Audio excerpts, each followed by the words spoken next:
Florida, 1835. The sugar plantations stretching across this territory were among the most valuable pieces of land in North America. Their owners were wealthy, powerful, and politically connected. They had the law on their side. They had the military on their side. They had generations of brutal enforcement on their side. They believed they were untouchable. They were wrong. In April of that year, something happened that had never happened before in American history. 385 enslaved people broke their chains, picked up weapons, and walked off the plantations. Not into hiding, not into chaos, but into an organized military alliance that would bring the United States Army to its knees. But here is what makes this story unlike any other story of slave rebellion you have ever heard. These men and women were not fleeing into the unknown. They were joining something.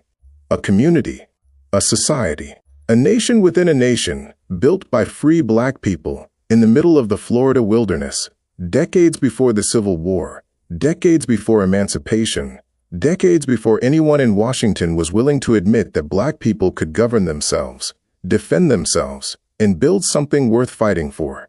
The Spanish called them Cimarrones, the wild ones, the untamed. History would know them as the Black Seminoles, and what they built and what they defended was so threatening to the foundations of American slavery that it has been systematically erased from the history books ever since.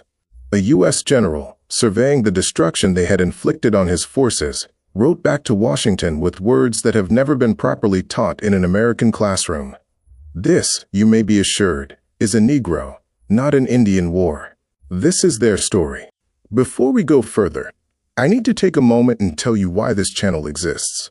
Because this story, the Black Seminoles, is exactly the kind of story that made me build Hidden Black Files. Growing up, I learned history in pieces, fragments, carefully selected moments that told me just enough to feel educated, but never enough to understand the full picture. I learned about slavery, but not about the people who built free societies inside it. I learned about the Seminole Wars, but not that the U.S. government's own generals admitted it was primarily a war against free black people. The deeper I researched, the more I understood that these stories weren't being forgotten.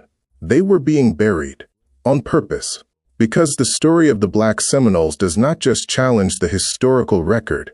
It demolishes the foundational myth that black people needed to be enslaved, that they were incapable of freedom, of governance, of military brilliance, of building lasting civilizations. That is why this story was hidden. Hidden Black Files exists to dig it back up. If that mission means something to you, subscribe right now, hit the bell, and help this channel reach the people who were never taught what you are about to hear.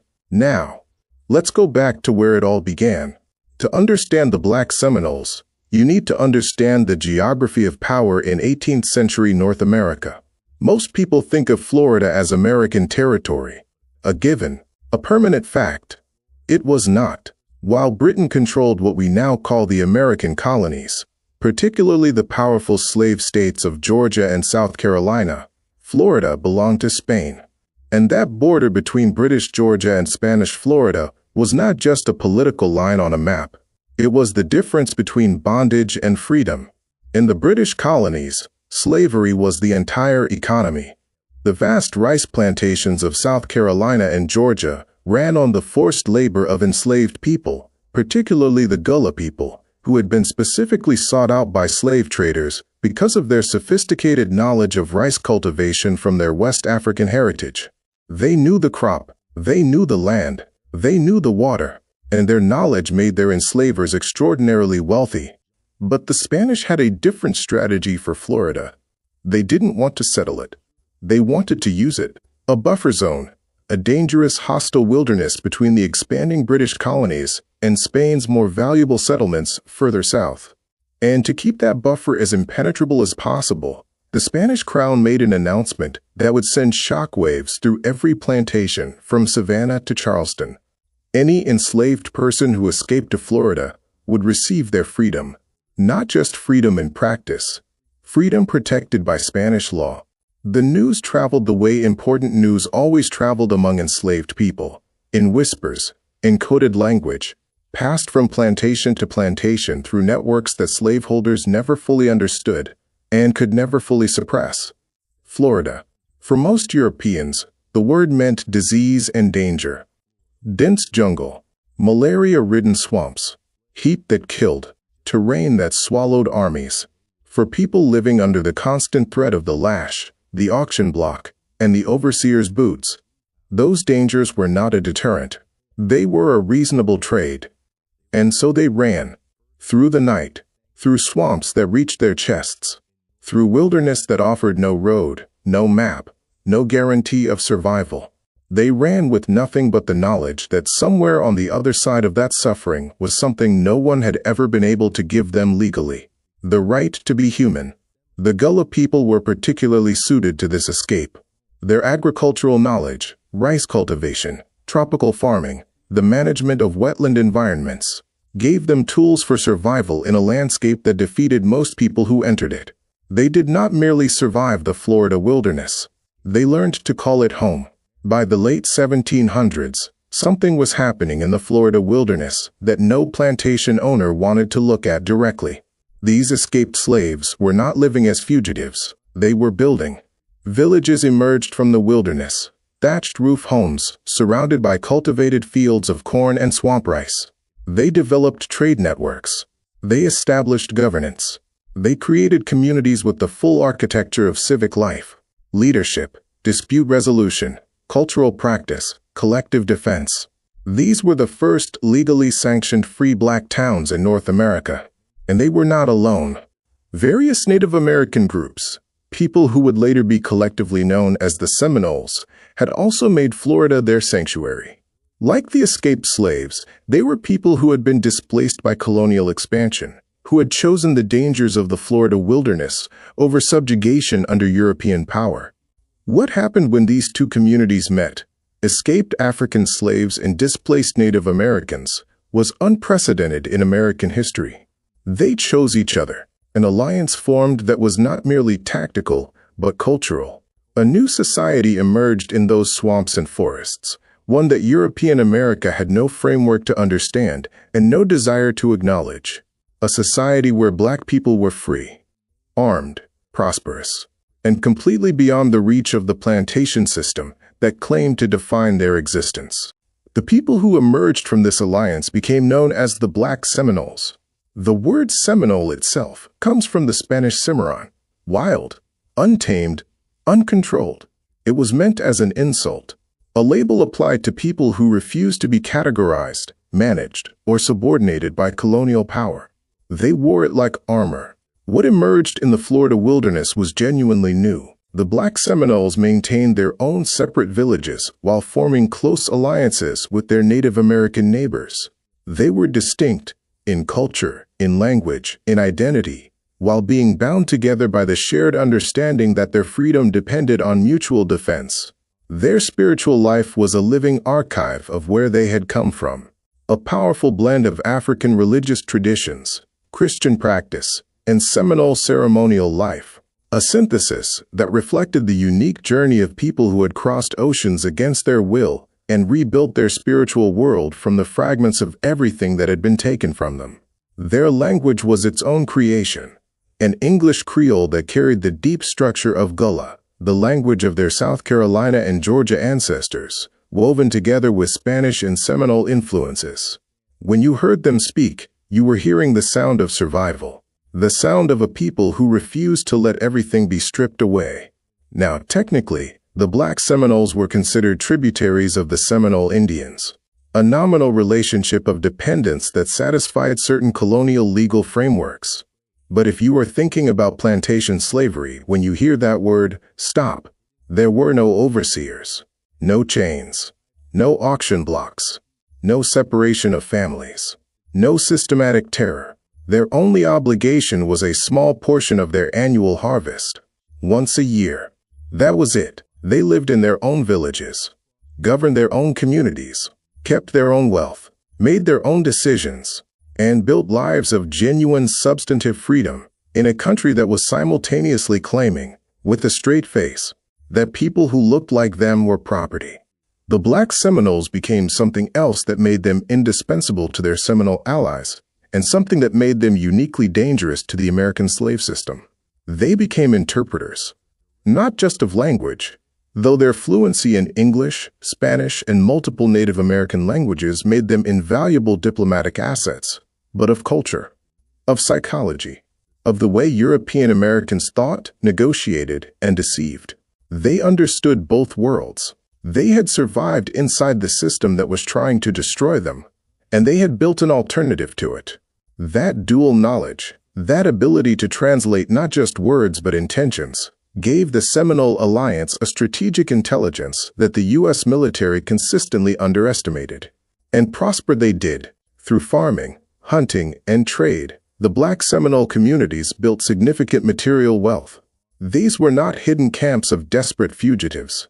These were thriving towns, organized economies, communities of free people who were doing, in the Florida wilderness, exactly what American ideology claimed Black people were incapable of doing: governing themselves, building for the future, standing free.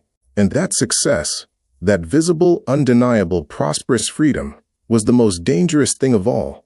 Picture yourself as a plantation owner in Georgia in the early 1800s.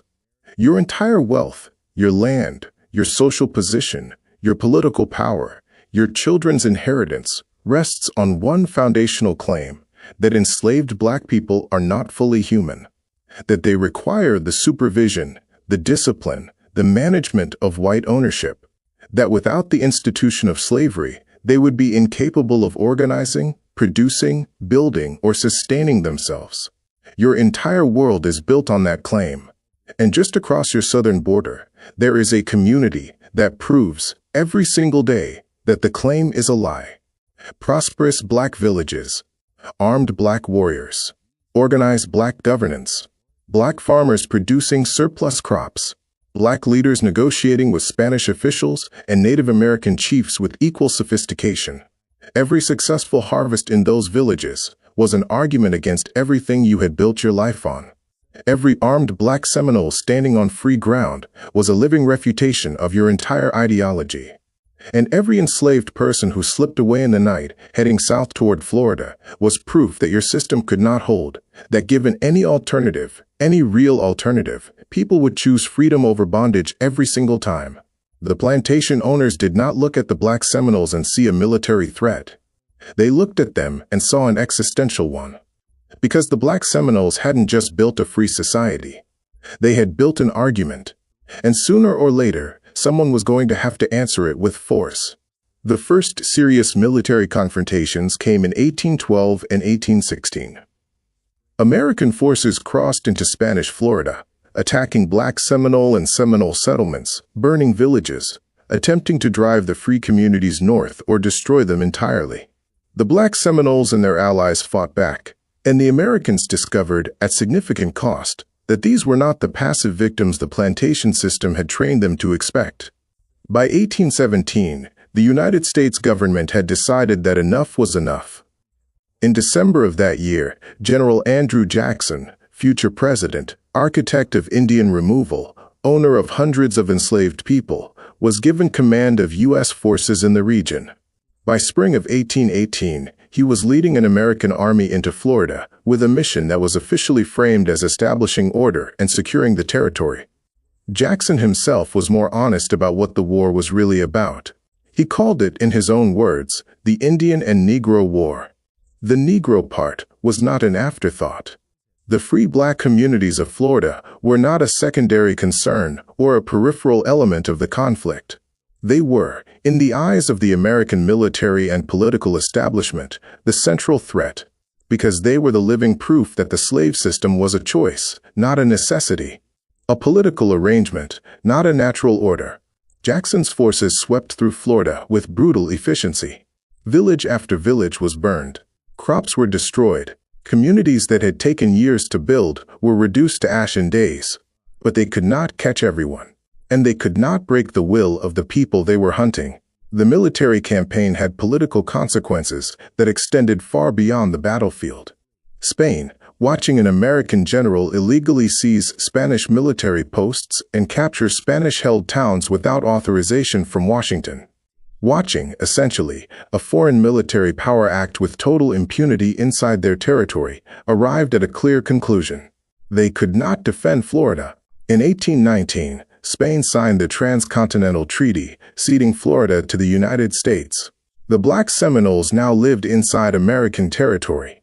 What had been their sanctuary under Spanish protection was now the property of a government whose economy and political power rested on the institution they had escaped. The rules had changed. The protection was gone, but the people remained. And they were not done.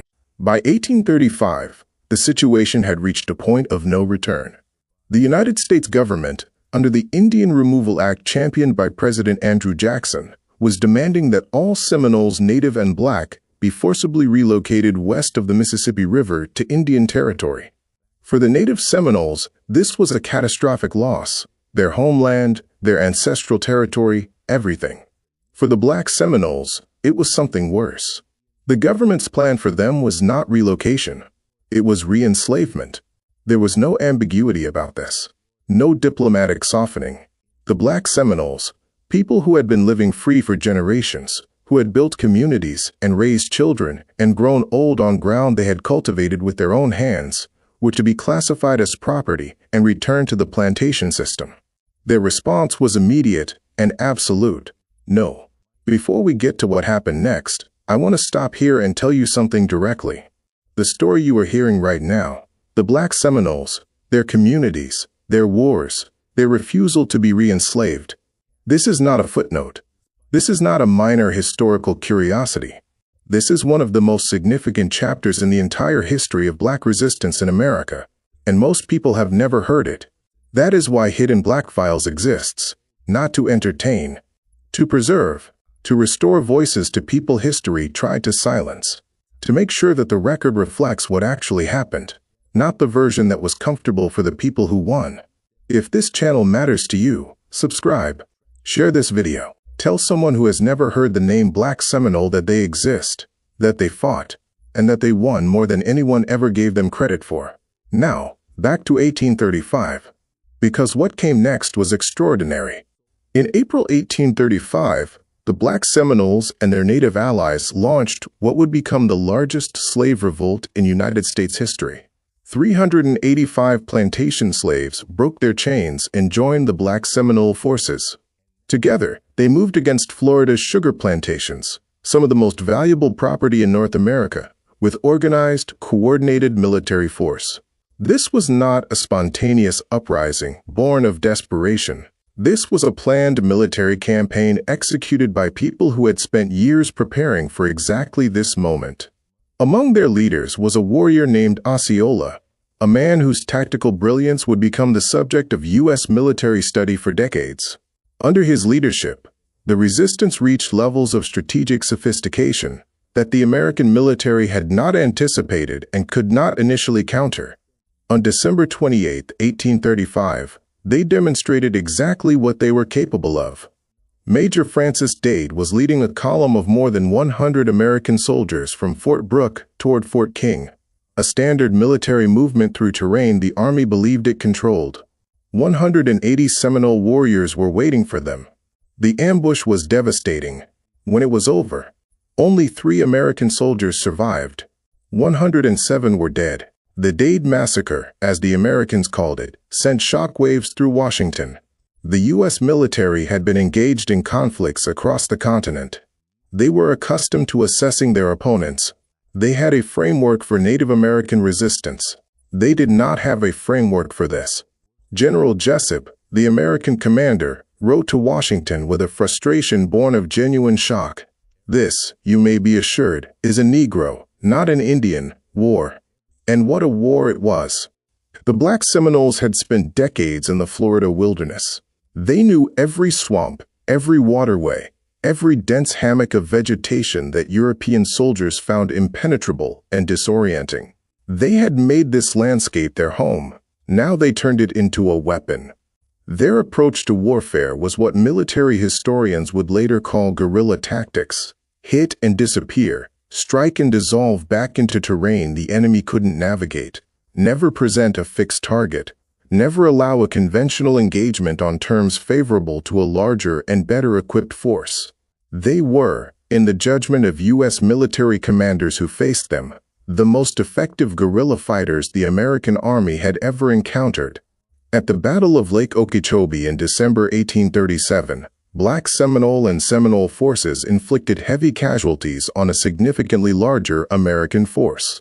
Despite being vastly outnumbered, they held the field. At the Battle of the Loxahatchee River in January 1838, they forced an entire contingent of United States sailors and soldiers into retreat. For every American soldier who died in combat, 3 more died of disease and exposure. The Florida environment, the heat, the humidity, the insects, the waterborne illness, was doing as much damage as the fighting. And the Black Seminoles, who had lived in this environment for generations, suffered none of it. The U.S. Army was bleeding, and there was no end in sight. 7 years. For 7 years, the Black Seminoles and their Seminole allies fought the United States military to a standstill in the swamps and forests of Florida. Not a strategic delay, not a fighting retreat, a standstill. A force of formerly enslaved people and their Native American allies, without resupply, without external support, without a nation-state behind them, holding off the full military power of the United States government. The cost to America was staggering. More than 1,500 American soldiers killed in action. $20 million spent, the equivalent of over $500 million today.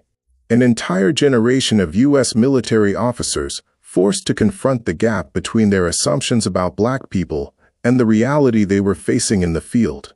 General Jessup, the commander who had called it a Negro war, eventually abandoned the pretense of conventional military honor entirely. Unable to defeat the Black Seminoles on the battlefield, he resorted to treachery. He arranged a peace negotiation under a white flag of truce.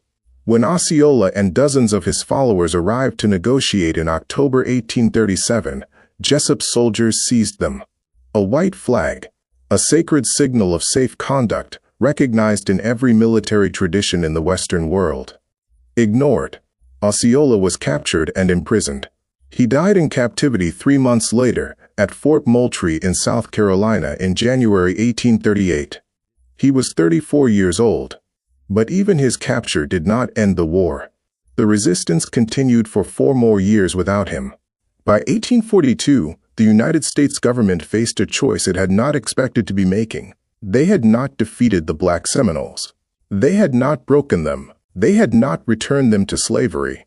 After 7 years and $20 million and 1,500 dead soldiers, the most powerful military force on the continent had fought to an exhausted stalemate against a community of formerly enslaved people. The officers on the ground faced a dilemma that went beyond military strategy. When they finally captured Black Seminole warriors, they could not simply return them to the plantation system. These were not people who had been briefly free and might be re-broken into submission. These were battle-hardened veterans who had spent years fighting for their lives and their freedom, who had watched friends and family killed, who had demonstrated beyond any possible doubt that they would resist, violently, effectively, and without surrender. Returning these men to southern plantations was not just a political problem. It was a security threat. Every officer who had faced them in the field understood. Put these men back in chains, and there would be insurrections from Georgia to Louisiana within a year. The government chose deportation over re-enslavement, not out of principle, but out of fear. In 1842, the Black Seminoles were forced west to Indian Territory, what is now Oklahoma. Their fight for Florida was over, but their fight for freedom was far from finished. Oklahoma was not liberation. It was a new trap. In Indian Territory, the Black Seminoles found themselves under the authority of the Creek Indians, many of whom were themselves slaveholders who had brought the plantation system west with them. The Creeks had no intention of recognizing the freedom that the Black Seminoles had bled for in Florida. To the Creek slave owners, these were simply runaway slaves who had somehow avoided being returned to their proper condition, property that needed to be reclaimed. And beyond the formal authority of the Creek Nation were the freelance predators, slave traders who operated in the territories with minimal legal interference, slipping into Black Seminole settlements at night, kidnapping women and children, and selling them into the Deep South's plantation system. Oklahoma was not their promised land. It was a waiting room for a different kind of bondage. They needed to move. Again, and they had a leader who was ready to take them somewhere no American slave catcher could follow. His name was John Horse. The Seminoles called him Gopher John, but among his own people, he was known by a name that carried the full weight of what he represented: Suafa Tustanugi. A warrior name. A leader's name.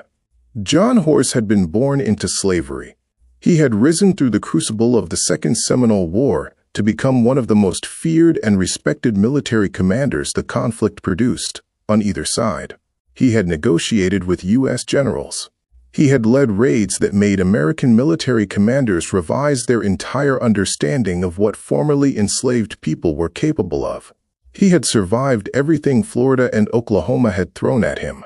And now he had a vision that went beyond survival. Mexico. Mexico had abolished slavery in 1829, a nation where the legal foundation of the plantation system did not exist, where a black man could stand on ground that was legally his own, with no slave catcher empowered to challenge his presence, no law that could reduce him to property.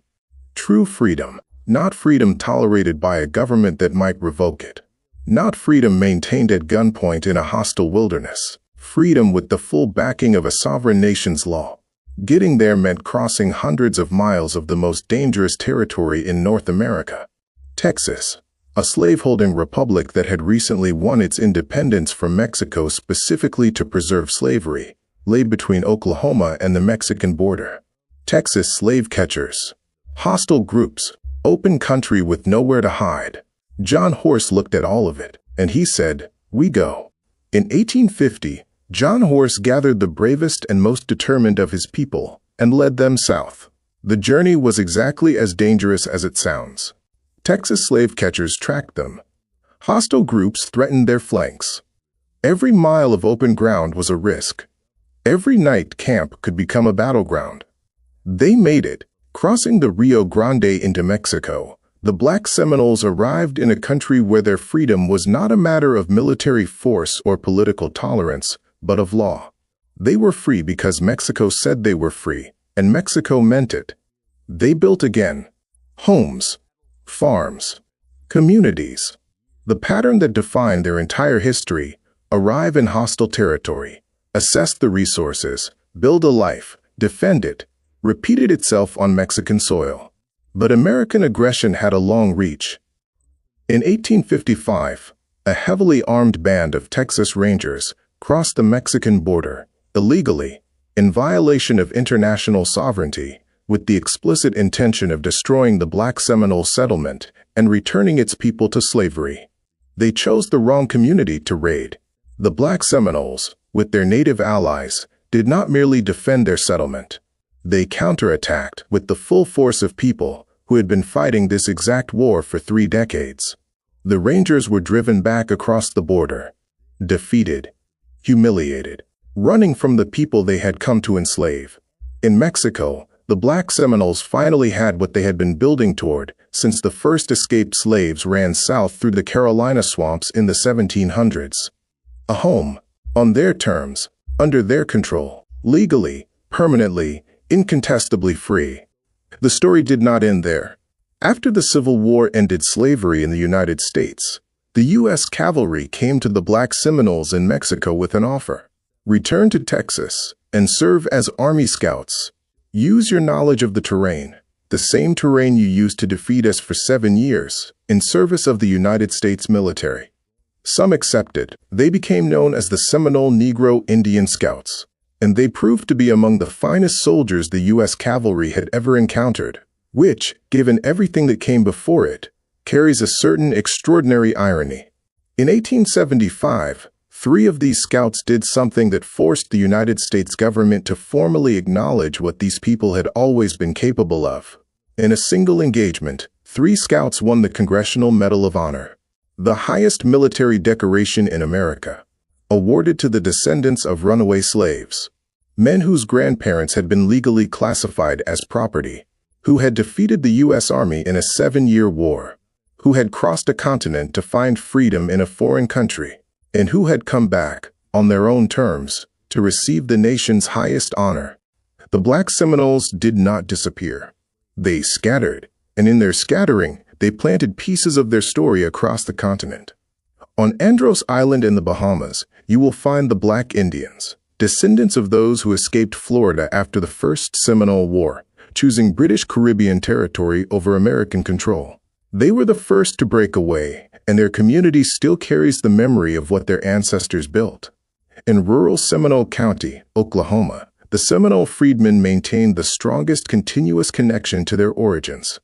They are still official members of the Seminole Indian Nation, holders of a unique identity forged in the Florida wilderness generations ago, and they have fought legal battles in the 21st century to preserve that membership against attempts to strip it away.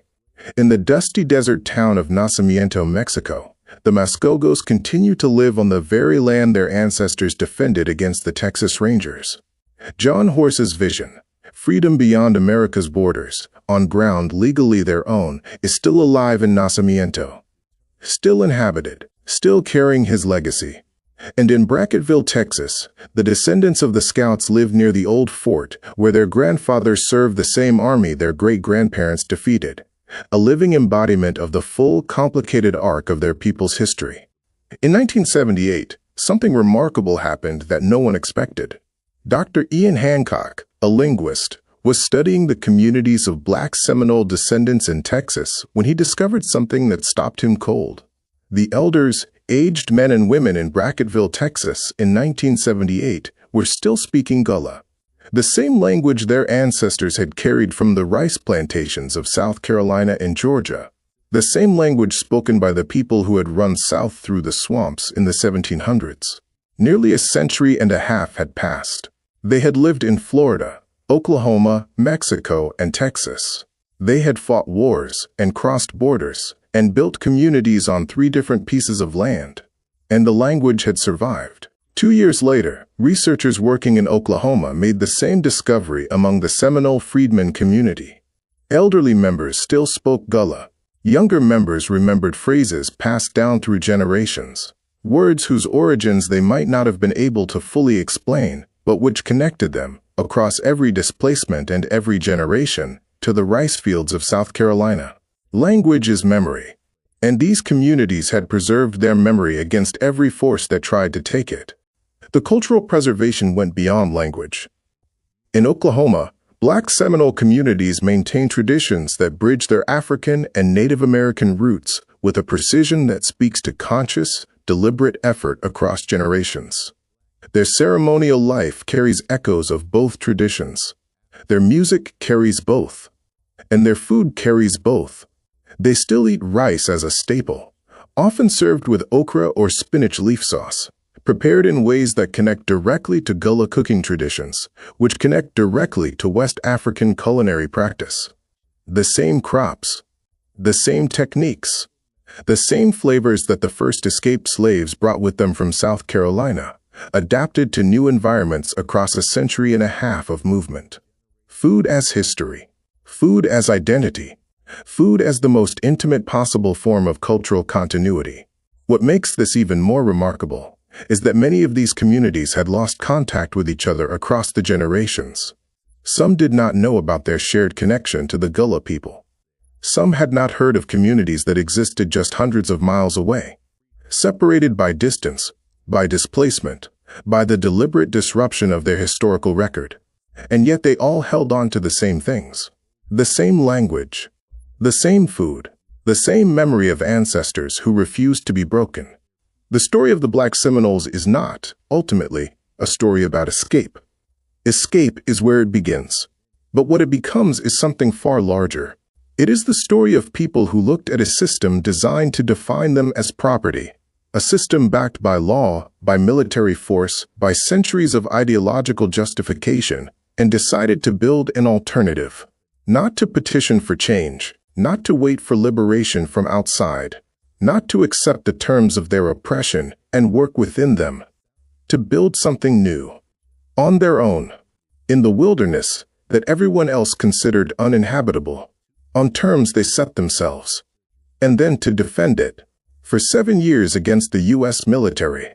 Across 3 countries, across generations, across every force that was brought against them, they did not just survive.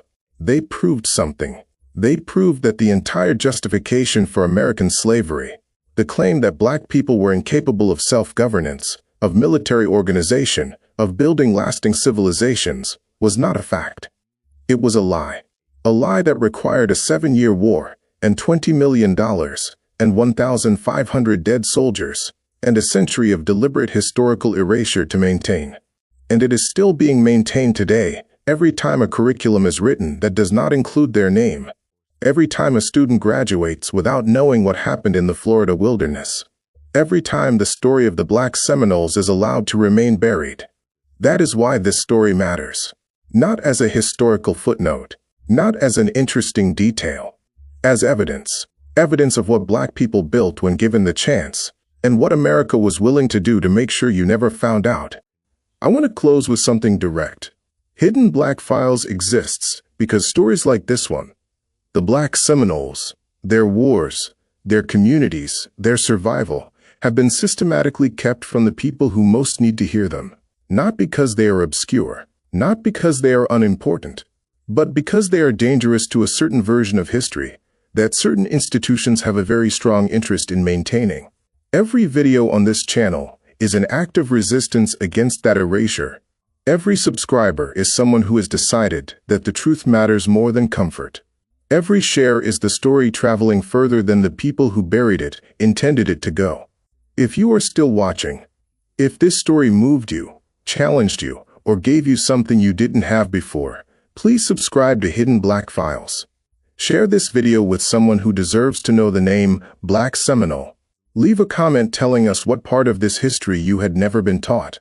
Because if we don't tell these stories, they disappear, and the people who lived them disappear with them. Hidden Black Files exists, so that never happens. Decades after the Black Seminoles proved what black resistance could achieve, another young leader rose with that same fire, that same absolute refusal to accept the terms of his people's oppression. His name was Fred Hampton. His vision was so powerful that the U.S. government had him killed at 21 years old. If you want to know his story, click here.